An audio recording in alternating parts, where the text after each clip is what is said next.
I went to Hanging Rock Christian Assembly in West Lebanon, Indiana, Christian camp growing up. And I was about 7 years old when I went to a day camp.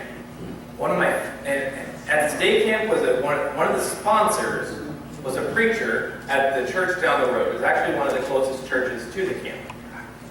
And they did this game show for the kids in which they would call 3 or 4 adult sponsors up, and they would give each one of them a story, a Bible story. And they had exactly 60 seconds to tell that Bible story.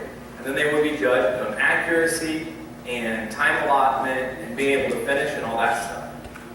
And my favorite sponsor, he got called up, and he was given the story of Gideon.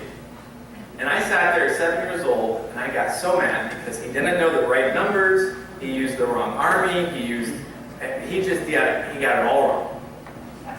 And looking back, it wasn't necessarily the most socially acceptable or nicest thing to do. But I was 7, so forgive me. I jumped up, I ran to the stage, and I took the microphone away from him. And I proceeded to tell everyone the correct story of Gideon with the correct numbers and the correct names of the armies, and I got all of my facts right. Probably, that's the way I remember it.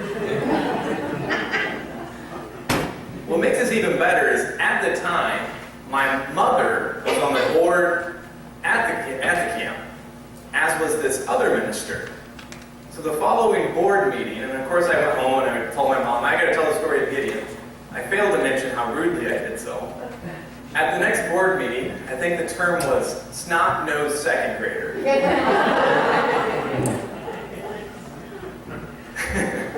And of course, my mom got to say, that was my kid.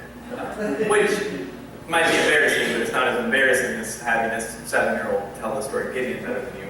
So I think my mom actually came out ahead on that one. And poor guy, I must have embarrassed him. He's been a missionary in New Zealand ever since. So.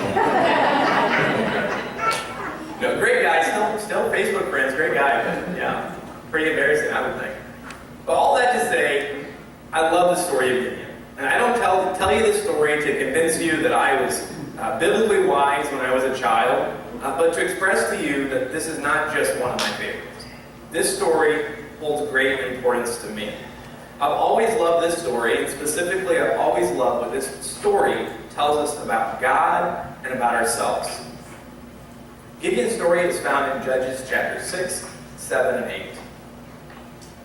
Our story this morning, of course, starts in Judges chapter 6, where we get what's called the calling of Gideon.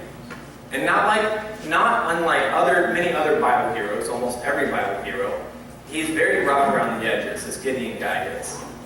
He's not only unsure of himself, having some very serious self-esteem issues, but he is also downright scared of doing the work of God. In an attempt to get out of his calling, he tries to talk the messenger of God out of using him, and he even goes as far as testing God, which the book of Deuteronomy tells us not to do. We start in Judges chapter 6 with a whole lot of background information. We read that the Midianites had been oppressing the Israelites for 7 years, that they had stolen their crops, and they had forced God's people into a form of slavery. After this, we learn that the Israelites did not call out for deliverance from God until they were so impoverished that they had no other option. Instead, God's people chose to worship the idols of the communities that surrounded them, and they strayed further and further away from their Creator. It is not until after Israel finally cries out to God that he sends his messenger, where we get to in verse 7 through 10 of chapter 6. Judges chapter 6, verses 7 through 10. Hopefully. There we go. When the Israelites cried out to the Lord because of Midian, he sent them a prophet who said, "This is what the Lord, the God of Israel, says. I brought you out of Egypt, out of the land of slavery. I rescued you from the hand of the Egyptians, and I delivered you from the hand of all of your oppressors. I drove them out before you, and I gave you their land. I said to you, I am the Lord your God. Do not worship the gods of the Amorites, in whose land you are living. But you have not listened to me." What is shocking here is that out of everything Israel has received from God, they still couldn't worship him and him alone. The first thing they do when any kind of trouble arises is they get distracted and start worshiping other gods. They're very quick to add on to their worship and to stray away from God. It's shocking and it's kind of aggravating, to be honest. But jumping back to our text, as Israel does turn back to God, we jump down to verse 14. The Lord turned to him and said, "Go in the strength you have and save Israel out of Midian's hand." We're talking to Gideon here. "Am I not sending you?" "Pardon me, my Lord," Gideon replied, "but how can I save Israel? My clan is the weakest in Manasseh, and I am the least in your family and my family." The Lord answered, "I will be with you, and I will strike down all the Midianites, leaving none alive." And Gideon replied, "If now I have found favor in your eyes, give me a sign that it is really you talking to me. Please do not go away until I come back and bring my offering and set it before you." You see here that Gideon is unsure. He doesn't want to jump into his plan, into the plan that God has for him. He simply feels unqualified. He feels unsure about his own ability. He isn't worried about God's ability. He's worried about his own. He is scared and underqualified to think that he could be part of God's greater plan. Which brings us to our first troubling issue that we have with Gideon, which is that he has a knack for testing God. In the first of these tests was a sacrifice. Gideon insisted that God's messenger not leave until he could bring a sacrifice. And upon seeing the sacrifice burst into flames, he seems at least ready to listen. But then we get two more tests of Gideon to God. We jump back to verse 37 of chapter 6.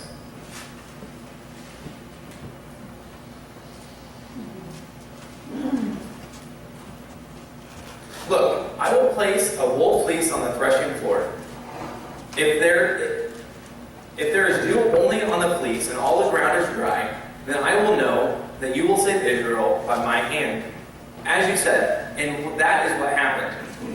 Gideon rose early the next day, and he squeezed the fleece and wrung out the dew, a bowl full of water.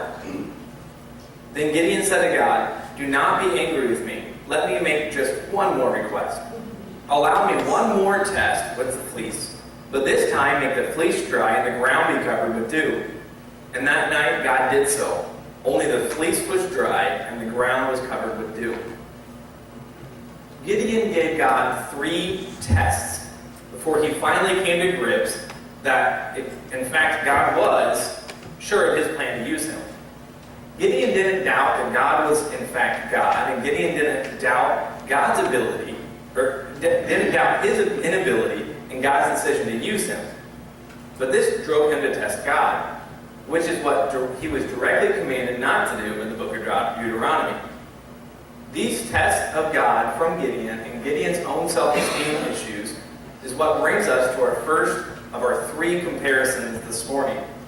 And our first comparison is that we are unqualified, but our God is resourceful. We are unqualified, but our God is resourceful. Many times I fear that we are Gideon. We focus not on God's plan and God's deliverance and God's habit of using the most unqualified people for his purposes. And we insist to ourselves that we are not important enough, or good enough, or talented enough to be used by God. But here in Judges chapter 6, we see God choose the least of all his people, the lowest man in the lowest family we saw in verse 15. Our God is resourceful. To use a cliche, God doesn't choose the equipped. He equips his chosen. God didn't choose the greatest warrior of all time. He used a man whose clear fight or flight instinct was flight. Gideon argued and tested God in an attempt to not be used for this terrifying task, which rings true of many of us today. What are we not doing out of fear? What desire of God is being held back by the lack of us feeling qualified? If our God is resourceful and uses the unqualified for his purposes, God can and will gladly use all of us in this room today. We are called to the Great Commission of Matthew chapter 28, 16 through 20, to go and make disciples of all nations and baptize them into God's family. All of us have been called to do this. Yet how many of us are making disciples? How many of us are spreading the gospel? That is our mission. This is what Jesus told us to do. So we must do it. Our God is resourceful. He can and has a habit of using the most unqualified people for the most amazing things. And we need to ask ourselves today what we need to be doing for God, even if it seems downright scary.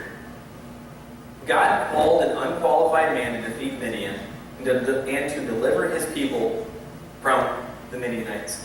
Which brings us to the climax of Gideon's story, which we find in chapter 7 this morning of Judges. And this gives us the great story of Gideon's defeat. Jumping back into the text, we get one of the most entertaining conversations, in my opinion, or at least one of my personal favorites. Gideon has gathered 32,000 recruits for his army, which of course pales in comparison to the strength of the Midianite army. We do not get an exact number for how many soldiers that the Midians had, but we know that it is likely far north of 150,000. So we know that Gideon is outnumbered by at least a 5-to-1 ratio. And then we get this conversation in verses 2 and 3 of chapter 7. The Lord said to Gideon, "You have too many men. I cannot deliver Midian into their hands, or they would boast against me. My own strength has saved me. Now announce to the army, anyone who trembles with fear may turn back and leave Mount Gilead." So 22,000 men left, while 10,000 remained. I'd love to be a fly on the wall for this conversation. Just to see the look on Gideon's face as his measly 32,000 men were outnumbered at least 5-to-1. And then he's told to tell them, if you're scared, you can go home. You're probably going to die. I mean, 5-to-1 ratio is not great. If you're scared, you can go home. And then 70% of them took him up on the offer. The look on Gideon's face, he was already scared. He's already outnumbered. And God says, you don't need 70% of them. Well, in the words of a late-night infomercial, but wait, there's more. Jumping back to the text in verses 4 through 8. But then the Lord said to Gideon, "There are still too many men. Take them down to the water, and I will thin them out for you there. If I say, 'This one shall go with you,' he shall go. But if I say, 'This one shall not go with you,' he shall not go." So Gideon took the men down to the water, and there the Lord told him, "Separate those who lap the water with their tongues as a dog laps, from those who kneel down to drink." 300 of them drank from the cupped hands, lapping like dogs. All the rest got down on their knees to drink. The Lord said to Gideon, "With the 300 men that I lapped, I will save you, and give you the Midianites into your hands. Let all of the others go home." So Gideon sent the rest of the Israelites home, but kept the 300 who took over their provisions and trumpets of the others. Now the camp of Midian lay directly below him in the valley. This is fantastic. God is choosing to not only show his power by delivering his people from the giant that is Midian, but he's going to do so with 300 Israelites. After reading the exchange between God and Gideon's army, we can understand why Gideon might have been a little bit nervous. But the good news is that not only is God resourceful, but he is also powerful. Which brings us to our second comparison this morning. We are incapable, but our God is powerful. We are incapable, but our God is powerful. Further down in chapter 7, we really see God's power show itself. We get the battle scene starting in verse 16. Divide the 300 men into 3 companies. He placed trumpets and empty jars in the hands of all of them, with torches inside. "Watch me," he told them. "Follow my lead. When I get to the edge of the camp, do exactly as I do. When I and all who are with me blow our trumpets, then from all around the camp, blow yours and shout, for the Lord and for Gideon. Gideon and the 100 men with him reached the edge of the camp at the beginning of the middle watch, just after they had changed the guard. They blew their trumpets and broke the jars that were in their hands. The 3 companies blew the trumpets and smashed the jars, grasping the torches in their left hands and holding in the right hands the trumpets that they were to blow, and shouted, "A sword for the Lord and for Gideon." While each man held his position around the camp, all the Midianites ran, crying out as they fled. When the 300 trumpets sounded, the Lord caused the men throughout the camp to turn on each other with their swords. The army fled to Beth Shittah, to the ward Zerah, as far as the border of Abel-Maholah near Tabah. The victory of Gideon's army is unimaginable. They not only took 300 men to fight an army of well over 150,000, but they did so with torches, pottery, and instruments. If there is one word to describe Gideon and his army going into this battle, it is truly incapable. They had absolutely no chance of defeating this army on their own. This victory is God's victory and God's alone. Gideon's army was completely incapable, and so are we. But God was and is powerful. This comes back and rings true of our first comparison this morning as well. We may feel incapable, but so did Moses, so did Abraham, so did Mary, and I can go on and on. But here we are, thousands of years later, still talking about all the cool things God did for these people who felt completely incapable. God can use us for things we could never dream of. He is powerful, and He doesn't much care about what limitations we perceive. Our God is powerful, and when we make excuses on our perceptions of ourselves about how incapable we think we are, monetarily, physically, or anyway else, we are just limiting ourselves and attempting to limit God. Earlier I spoke about one of my fond memories of upstaging a camp sponsor at camp when I was a child. However, at that time, I was not familiar with the rest of the story. For me, Gideon's story ended in chapter 7. For most Sunday school lessons, the same is true. The story ends with this great defeat in chapter 7, which would be fantastic. But sadly, this is not where Gideon's story ends. We had to move on this morning, or we can't wrap up his story. We had to look at the tragedy that is chapter 8 of Judges. The author of Judges used the first half of the chapter to describe the rest of the victory that we got a glimpse of in chapter 7. But then we get to verse 22, where we shift from the great victory God accomplished through Gideon to this rather quick downward spiral of Gideon's faith. This once great God of man who defeated Midian is about to go from Bible hero to Bible zero. We'll start with a positive note in verse 22 and 23. Chapter 8, verse 22 and 23. The Israelites said to Gideon, "Rule over us, you, your son, and your grandson, because you have saved us from Midian." But Gideon told them, "I will not rule over you, nor will my son rule over you. Only the Lord will rule over you." Ignoring the fact that Israel as a whole seems to be a little bit confused about who won that battle, attributing the victory to Gideon himself rather than God, we see Gideon step up and deny the kingship that he was offered. Yea, Gideon, insisting that they obey God's command to not have a king and to rely only on God. In verse 23, we get another moment of a glimmer of hope for Gideon. But sadly, verse 23 is where it all ends.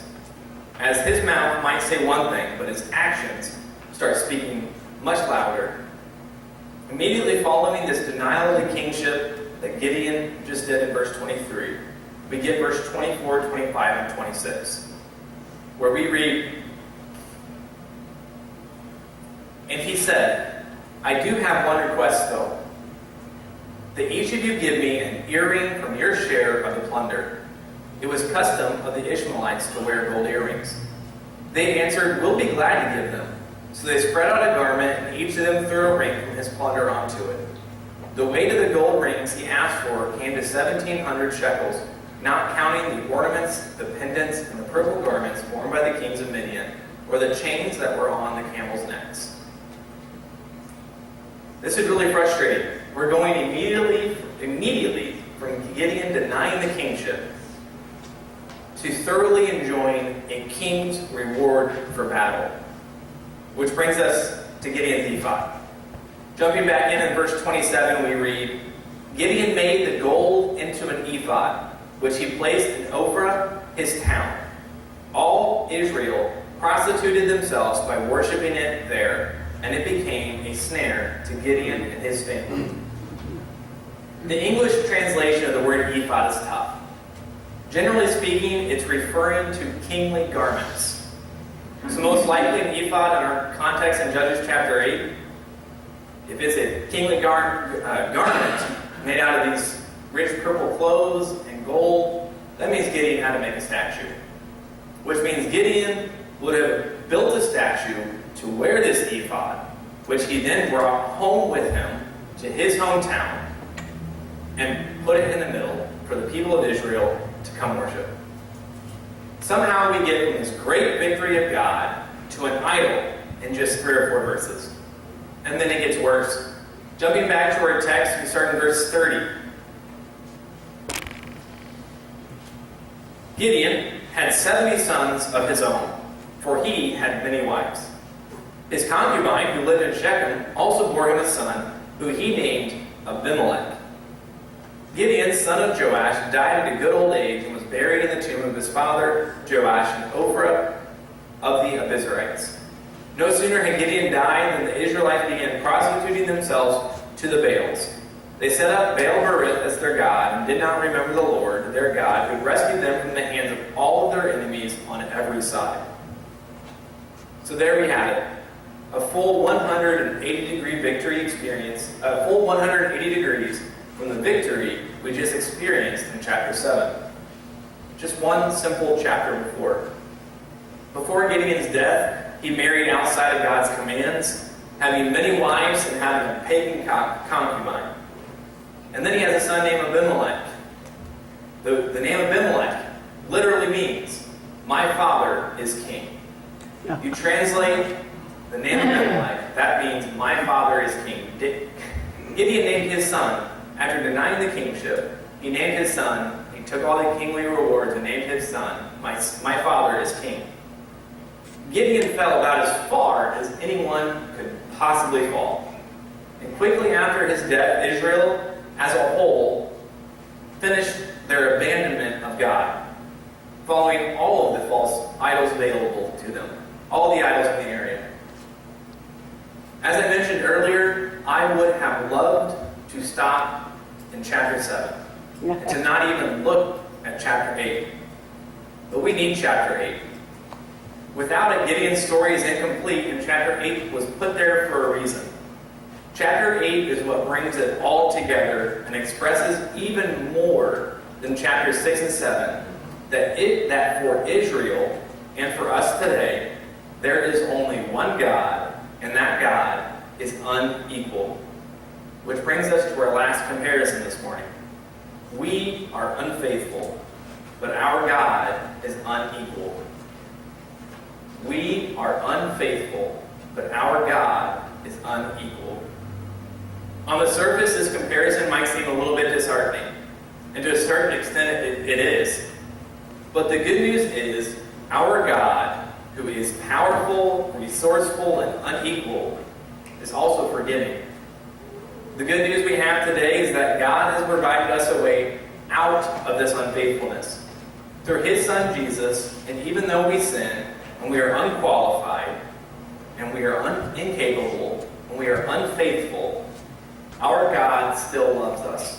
He loves us so much that He sent His only Son to die on the cross, so that all of our unfaithfulness may be forgiven. And even though we are unable to earn our way to Him, He, through His grace, gives us the opportunity to join His family freely and openly. If today you have a decision to make about your walk with God, if you choose to walk away from your unfaithfulness and to join his family through baptism, I would love to speak with you about that. Our invitation hymn is going to be hymn number 461, verses 1 and 3. Please stand with us as we sing.